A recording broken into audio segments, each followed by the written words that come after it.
मोक्षमार्गस्य नेतारं भेतारं कर्मभोभृतां ज्ञातारं विश्वतत्त्वानां वन्दे तद्गुणलब्धये।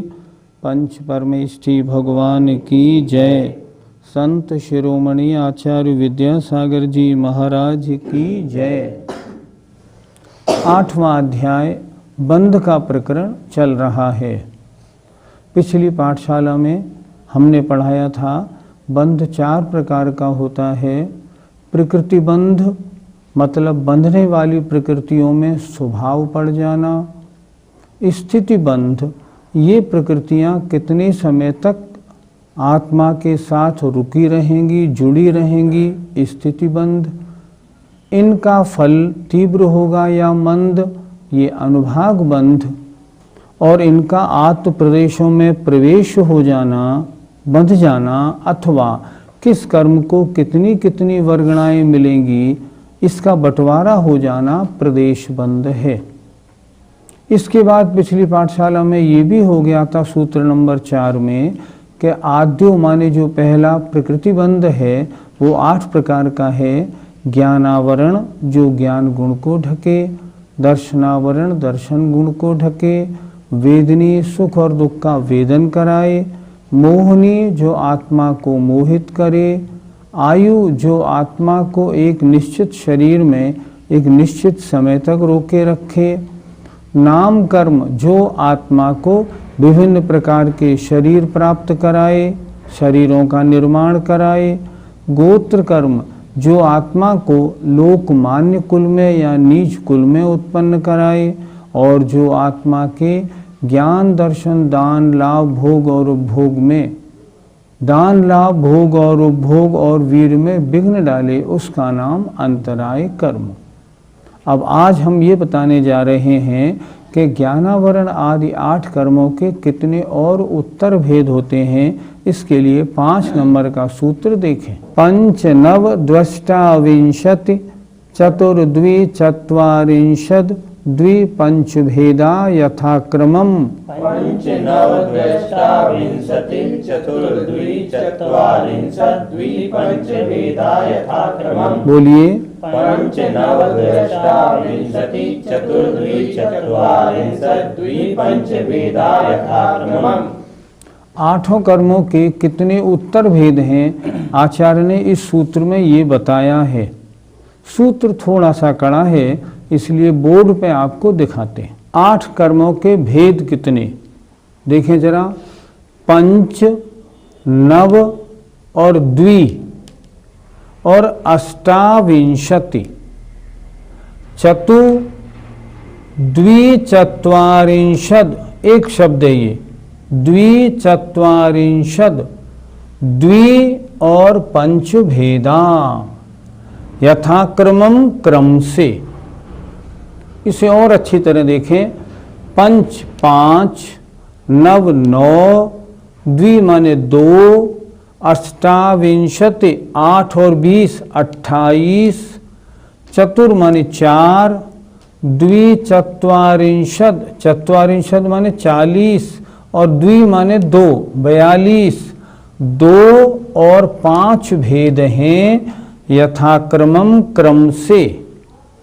अर्थात ज्ञानावरण कर्म के 5 भेद, दर्शनावरण कर्म के 9 भेद, वेदनी कर्म के 2 भेद, मोहिनी कर्म के 28 भेद, आयु कर्म के 4 भेद, नाम कर्म के 42 भेद, गोत्र कर्म के 2 भेद और अंतराय कर्म के 5 भेद हैं।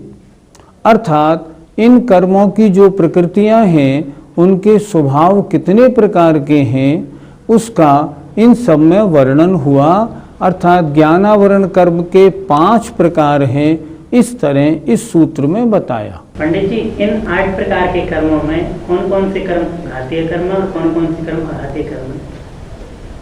घातीय कर्म उन्हें कहते हैं जो आत्मा के अनुजीवी गुणों का घात करें। अनुजीवी गुण कौन से हैं? ज्ञान, दर्शन, सुख और वीर माने शक्ति। तो जो ज्ञान, दर्शन, सुख और वीर गुण का घात करें वे घातीय कर्म कौन कौन से हुए? ज्ञानावरण, दर्शनावरण, मोहिनी और अंतराय। और अघातीय कर्म जो हैं, जो प्रतिजीवी गुणों का घात करें, जिनके प्राप्त न होने पर भी जीव का जीवत्व सुरक्षित रहे, वे होते हैं प्रतिजीवी गुण। वे कौन से हैं कर्म? आयु, नाम, गोत्र और वेदनीय। इस प्रकार 4 घातीय कर्म हैं और 4 कर्म अघातीय हैं। पहले 4 घातीय कर्मों के बीच में अघातीय कर्म वेदनीय को क्यों रखा और बाद में अंतराय कर्म को क्यों रखा? ऐसा कर लेते, पहले 4 घातीय कर्मों को रख देते और बाद में अघातीय कर्मों को रख देते। ये सूत्र ऐसा क्यों बनाया? प्रश्न आपका बिल्कुल ठीक है। ज्ञानावरण, दर्शनावरण और मोहिनी, बीच में वेदनी को क्यों रखा? वेदनी अघातीय और ये 3 घातीय क्यों रखा? इसका कारण ये है कि वेदनी कर्म अपना फल कब दिखाता है? जब मोहिनी कर्म के साथ होता है। इसलिए वेदनी कर्म को कहाँ रखा? मोहिनी की गोद में रखा, कि अगर मोहिनी नहीं है तो वेदनी कर्म सुख दुख नहीं देता। अच्छा, अंतराय कर्म को अंत में क्यों रखा?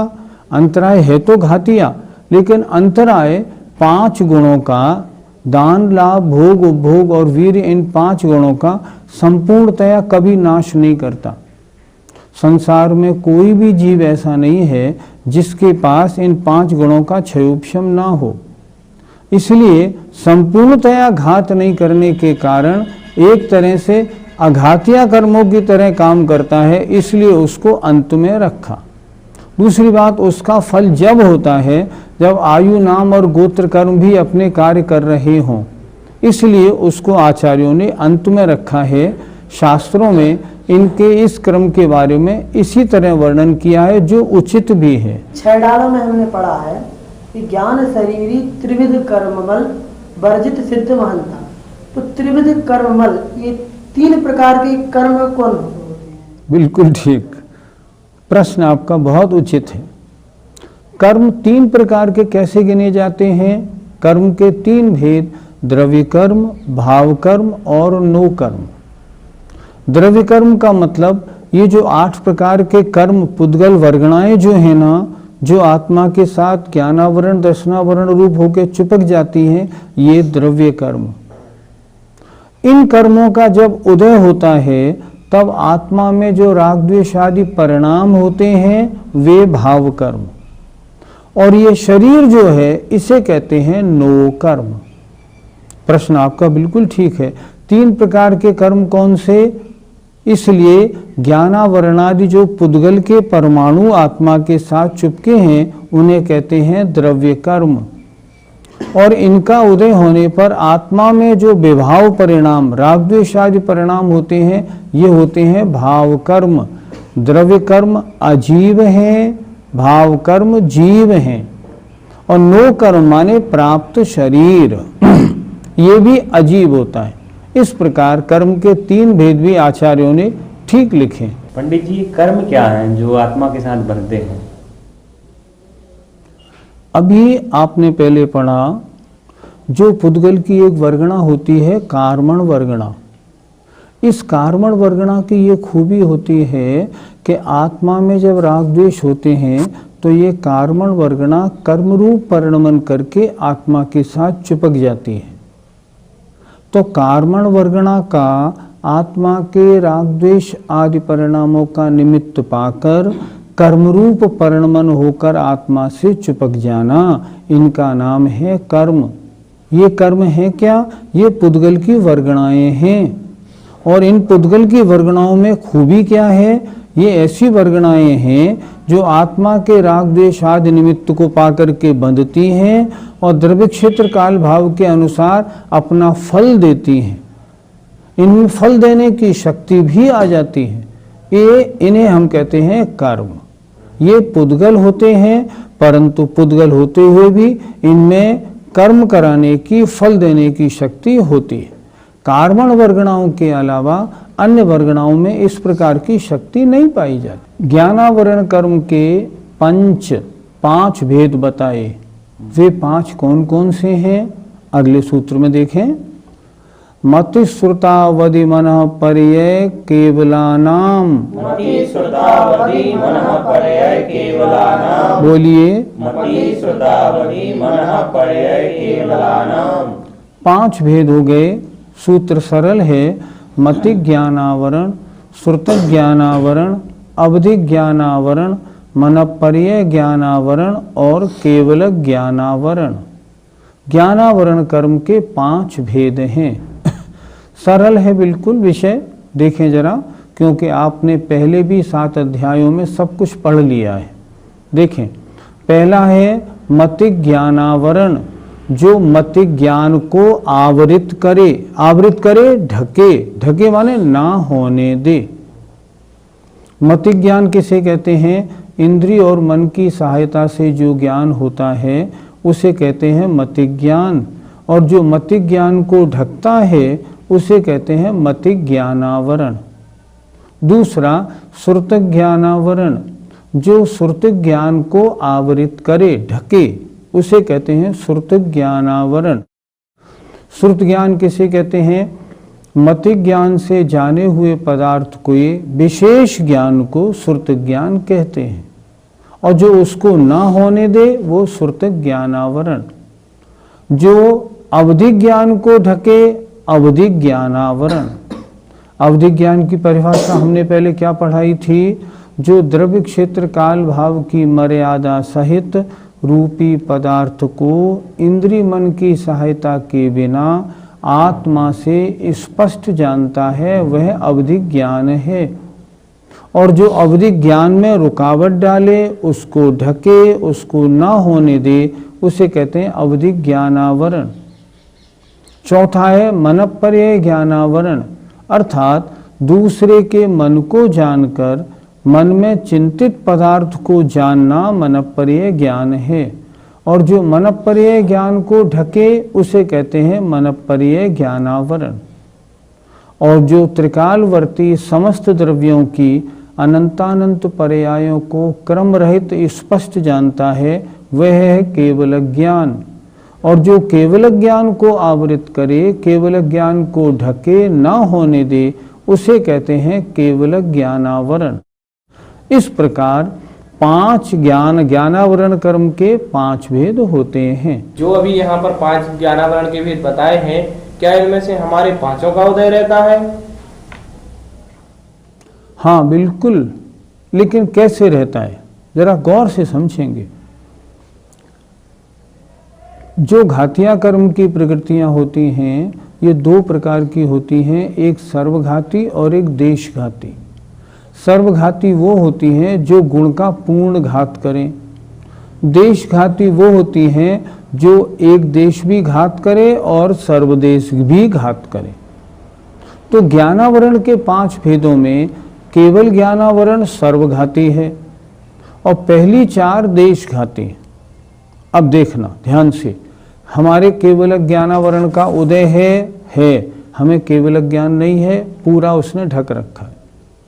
हमारे अवधि ज्ञानावरण मनपर्यय ज्ञानावरण कर्म का उदय है सर्वघाती का, हमारे अवधि ज्ञान मनपर्यय ज्ञान बिल्कुल नहीं है। हमारे सिर्फ 2 ज्ञान हैं, मति ज्ञान और श्रुत ज्ञान। तो इन दोनों का उदय तो है, लेकिन बजाय सर्वघाती के इनकी देशघाती प्रकृति का उदय है। इसलिए इन मति ज्ञानावरण श्रुत ज्ञानावरण का उदय होते हुए भी हमारा मति ज्ञान श्रुत ज्ञान पूरा नहीं ढका गया, थोड़ा ढका गया है। तो हमें थोड़ा सा मति ज्ञान और थोड़ा सा श्रुत ज्ञान है। हमारे उदय किनका है? 5 का। अवधि मनपर्यय का सर्वघाती स्पर्धकों का उदय है। केवल ज्ञान के सर्वघाती का उदय है और मति और श्रुत ज्ञानावरण के देशघाती का उदय होने से हमें थोड़े थोड़े मति ज्ञान और श्रुति ज्ञान हैं, लेकिन हमारे उदय पांचों ज्ञानावरणीय प्रकृतियों का है, ऐसा समझना। ज्ञानावरण के 5 भेदों की चर्चा हुई। अब दर्शनावरण के 9 भेदों को देखते हैं। चक्षुरवधि केवला नाम निद्रा निद्रा निद्रा प्रचला प्रचला प्रचला स्त्यान गृध्यश्च।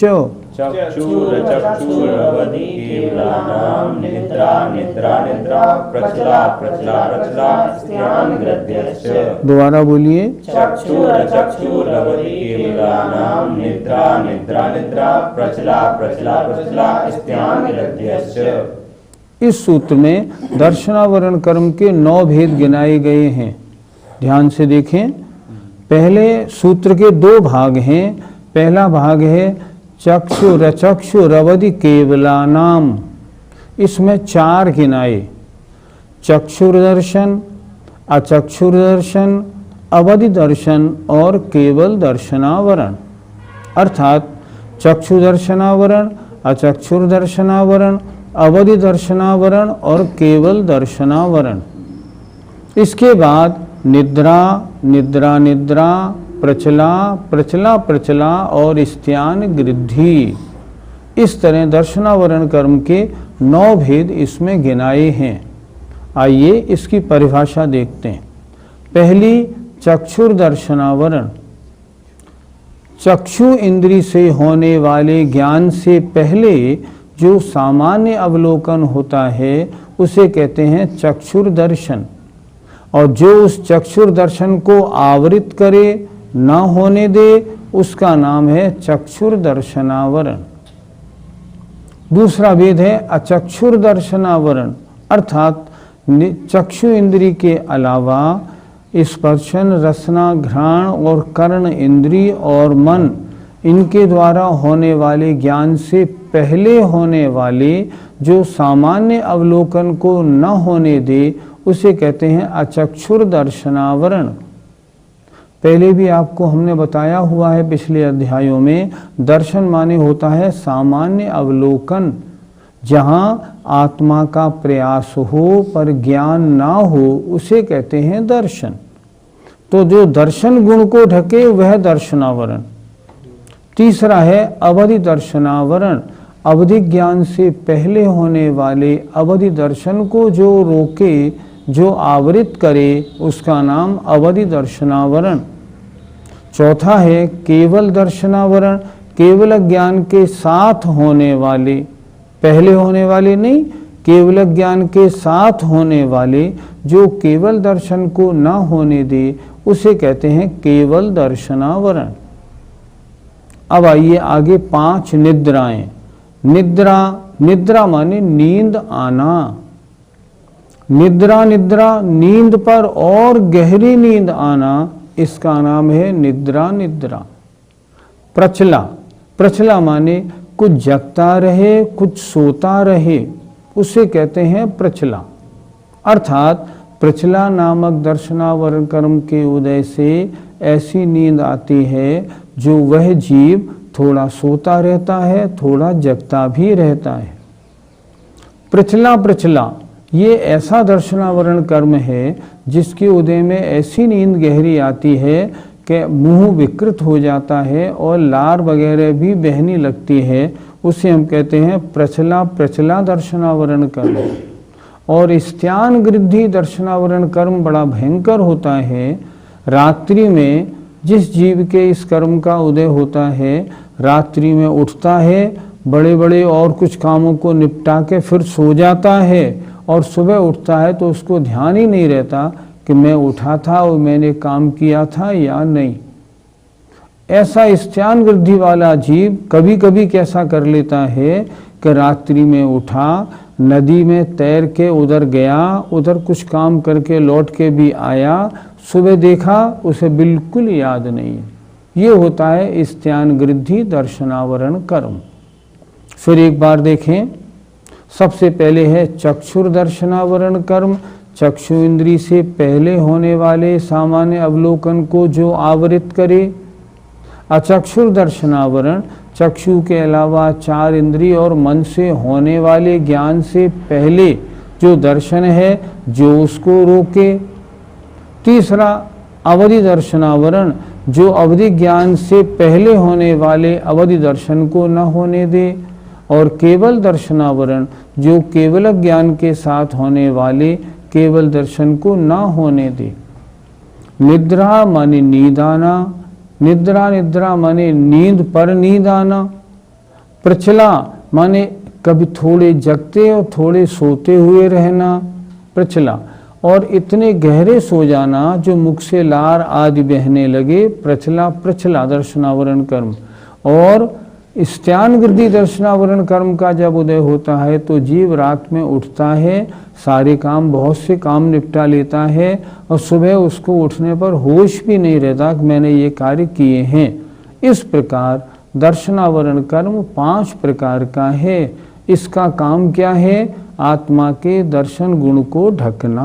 गुरुजी, इस सूत्र में पहले के 4 वेद अलग रखे हैं और बाद में 5 वेद अलग रखे हैं, तो ऐसा क्यों किया? ऐसा इसलिए किया है, पहले 4 भेद दर्शनोपयोग के होने में बाधक हैं। बाद के 5 भेद जो दर्शनोपयोग प्राप्त हुआ है उसके नाश करने वाले। हमें कौन कौन से हैं? चक्षु दर्शन है, अचक्षु दर्शन है। तो चक्षु दर्शन अचक्षु दर्शन के क्षयोपशम से हमें इन दोनों आवरण कर्मों के क्षयोपशम से हमें दोनों चक्षु दर्शन अचक्षु दर्शन हुए। लेकिन बाद के जो 5 हैं वो इन चक्षु दर्शन और अचक्षु दर्शन में बाधा डालते हैं। निद्रा नाम का कर्म सुला देता है, तब हमारे चक्षु और अचक्षु वाले जो सब दर्शन है ना वे नहीं हो पाते, इसलिए इनको अलग अलग किया। पहले 4 भेद दर्शनोपयोग में बाधक हैं अर्थात आवरक हैं, और बाद के 5 भेद प्राप्त जो दर्शनोपयोग का क्षयोपशम है उसको नाश करने वाले, इसलिए उन दोनों को अलग अलग रखा। हमारे इनमें से किसका उदय है? देखो प्रश्न उठता है, हमारे में इसमें से किसका उदय है? दर्शनावरणी कर्म में कभी 9 का किसी के उदय नहीं होता। पहले प्रश्न आप लोगों ने किया था ना कि ज्ञानावरण कर्म हमें 5 ज्ञानावरण में किसका उदय है? 5 का। अब दर्शनावरण कर्म में किसका उदय है? तो पहले जो 4 है ना इनका तो सबके उदय रहता है 12वें गुणस्थान तक। हमारे भी उदय है। केवल दर्शनावरण कर्म का उदय है तो केवल ज्ञान भी नहीं और केवल दर्शनावरण केवल दर्शन का भी प्रश्न नहीं। अवधि दर्शनावरण का उदय है तो अवधि दर्शन का अभाव वो भी नहीं। अच्छा, चक्षु और अचक्षु 2 दर्शन हो रहे हैं, इन दोनों कर्मों का उदय है, पर देशघाती का उदय होने से उनका क्षयोपशम है। इसलिए प्रत्येक जीव के जितने भी जीव निगोदिया हों चाहे एक इंद्रिय हों उनके इन 4 का उदय तो हमेशा रहेगा। अब बाद में रह गए 5 भेद, इनमें से कभी किसी जीव के 1 का उदय होता है, 1 से ज्यादा नहीं। जब निद्रा का उदय होगा तो अन्य 4 का नहीं, जब प्रचला का उदय होगा तो अन्य 4 का नहीं, तब उनका उदय नहीं होगा। तो हमारे इनमें से कितनी प्रकृति का उदय हो सकता है? पहली 4 का निरंतर और बाद की 5 में से कभी 1। लेकिन एक विशेष बात, कोई भी जीव एक अंतर्मूर्त से ज्यादा न जग सकता है न सो सकता है। अर्थात निद्रा आदि 5 जो दर्शनावरणी कर्म के भेद हैं इनका गैप अंतर्मूर्त से ज्यादा नहीं पड़ सकता। अंतर्मूर्त के बाद इनमें से किसी न किसी का उदय आएगा ही, और इनका उदय अंतर्मुहूर्त से ज्यादा रहता भी नहीं। अर्थात एक अंतर्मुहूर्त के बाद व्यक्ति जगेगा ही, उसे कोई रोक नहीं सकता। ये इनके उदय की विशेषता है। इसलिए 4 अलग हैं और 5 अलग। हमारे प्रति समय 4 का उदय रहता है और हर अंतर्मुहूर्त के बाद 5 में से 1 का उदय और हो जाता है। उस समय हम 5 दर्शनावरण कर्म की प्रकृतियों के उदय वाले हो जाते हैं। अब वेदनीय कर्म के 2 भेद बताते हैं। सूत्र का उच्चारण देखिएगा कैसे होना चाहिए। लोग बोलते हैं सद सद वेद्ये, ये गलत। हमें कैसे बोलना पड़ेगा? स दसद वेद्ये, स दसद वेद्ये, स दसद वेद्ये, बोलिए। वेदनीय कर्म के 2 भेद हैं, सत माने साता वेदनीय और असाता वेदनीय। परिभाषा देखें। साता वेदनीय, जिस कर्म के उदय से सुख देने वाली वस्तुओं का संयोग मिले, सुख मिले और सुख का वेदन हो, साता वेदनीय कर्म। जिस कर्म के उदय से दुख देने वाली वस्तुओं का संयोग मिले, दुख प्राप्त हो और दुख का अनुभवन हो, उसे कहते हैं असाता वेदनीय। संसार में जितनी भी सुख देने वाली वस्तुएं हमें मिली हैं, जैसे मान लो अच्छे पुत्र का मिलना, अच्छी पत्नी, अच्छे नौकर आदि का मिलना, साता वेदनीय कर्म का उदय है। और जो हमें दुख देने वाली चीज़ें मिली हैं, मान लो खराब पत्नी, खराब पुत्र, खराब नौकर चाकर आज जो मिले हैं ना, ये असाता वेदनीय कर्म के उदय से मिले हैं। इसलिए वेदनीय कर्म के 2 भेद, साता वेदनीय, जिस कर्म के उदय से सुख देने वाली सामग्री मिले, सुख का अनुभव हो और सुख की प्राप्ति हो, और जिस कर्म के उदय से दुख देने वाली वस्तु की प्राप्ति, दुख का अनुभव और दुख मिले, उसे कहते हैं असाता वेदनीय कर्म। इस तरह असाता वेदनीय कर्म के 2 भेद हैं। इस तरह आज 3 कर्मों की बात पूरी होती है। अब आगे मोहिनी कर्म की चर्चा अगली पाठशाला में करेंगे। जय जिनेन्द्र।